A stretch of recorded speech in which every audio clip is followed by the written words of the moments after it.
सदर पोलीस ठाण्याच्या हद्दीत चोरीस केलेल्या दुचाकी वाहनाचा गुन्हा उघडकीस आणण्यात पोलिसांना यश आलंय।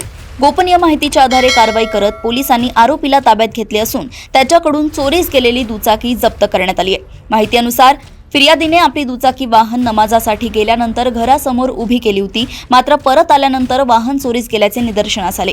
यानंतर पोलीस ठाण्यात गुन्हा दाखल करण्यात आला होता। तपासादरम्यान मिळालेल्या माहितीच्या आधारे पोलिसांनी सापळा रचून आरोपीला पकडले। चौकशी दरम्यान त्याने वाहन चोरी केल्याची कबुली दिली। या कारवाईत सुमारे 15,000 रुपये किमतीचे वाहन जप्त करण्यात आले असून पुढील तपास सुरू आहे। नागपूर येथून क्राईम रिपोर्टर विशाल सोबत ऐश्वर्या शिंदे यांची रिपोर्ट। फिर्यादी सुलतान अली वल्द रहमान अली वय 82 वर्ष, राहणार गवळीपुरा पोलीस ठाणे सदर नागपूर शहर यांची जी गाडी आहे ती 16 ऑक्टोबर 2025 रोजी जी आहे त्यांनी त्यांच्या राहते घरासमोर जी आहे ती पार्क केलेली होती आणि दुपारच्या वेळेला जी आहे त्यांची गाडी जी आहे सदर ठिकाणावरून जी आहे ती चोरी केलेली होती। तर त्या अनुषंगाने जे आहेत जे फिर्यादी आहेत सुलतान अली यांनी जे आहे पोलीस स्टेशन सदर या ठिकाणी जे आहे दिनांक 24 ऑक्टोबर 2025 रोजी येऊन जे आहे आपली रिपोर्ट जो आहे तो या पोलीस स्टेशनला दिला।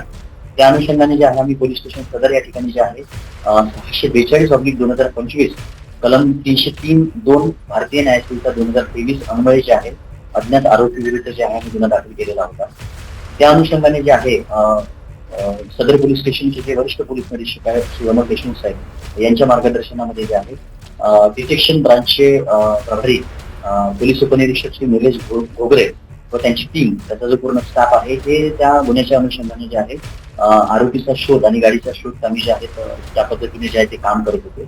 तर त्यामध्ये जे आहे गुन्हे जे प्रकटीकरण विभाग आहे आमचा यांनी जे आहे त्यामध्ये एक आरोपी म्हणजे त्यांना जी काही त्याच्यामध्ये माहिती मिळाली त्यानुसार जे आहे त्यांनी एक मोहम्मद नफीस खान वल्द बशीर खान नजीर खान, राहणार वांजारा टिपू सुलतान चौक, पोलीस ठाणे यशोधरा नगर नागपूर शहर या आरोपीला जे आहे त्या गुन्ह्यामध्ये जे आहे त्यांनी संशयितरित्या जे आहे त्यामध्ये जे आहे ताब्यात घेतलेलं होतं। त्या आरोपीकडे जे आहे त्यांनी सखोल तपास केला असता जे आहे सदर गुन्ह्यामध्ये चोरीस गेलेली जी TVS गाडी आहे ही गाडी जी आहे त्या आरोपीकडे मिळून आली। त्या आरोपीला जे आहे सदर गुन्ह्यामध्ये ताब्यात घेण्यात आलेला आहे आणि त्याच्यामध्ये अधिक आरोपीकडे जे आहे विचारपूस सुरू आहे। सदरची जी ही कामगिरी आहे ती माननीय पोलीस आयुक्त डॉक्टर रवींद्र सिंगल सर यांच्या मार्गदर्शनामध्ये तसेच जे आहे आमच्या परिमंडळ क्रमांक 200 माननीय पोलीस उपायुक्त श्री नित्यानंद झा सर, सुहास जगताप सर आणि या पोलीस स्टेशनचे वरिष्ठ पोलीस निरीक्षक श्री अमोल देशमुख सर यांच्या मार्गदर्शनामध्ये जे आहे डिटेक्शन ब्रांचने जे आहे केलेली आहे।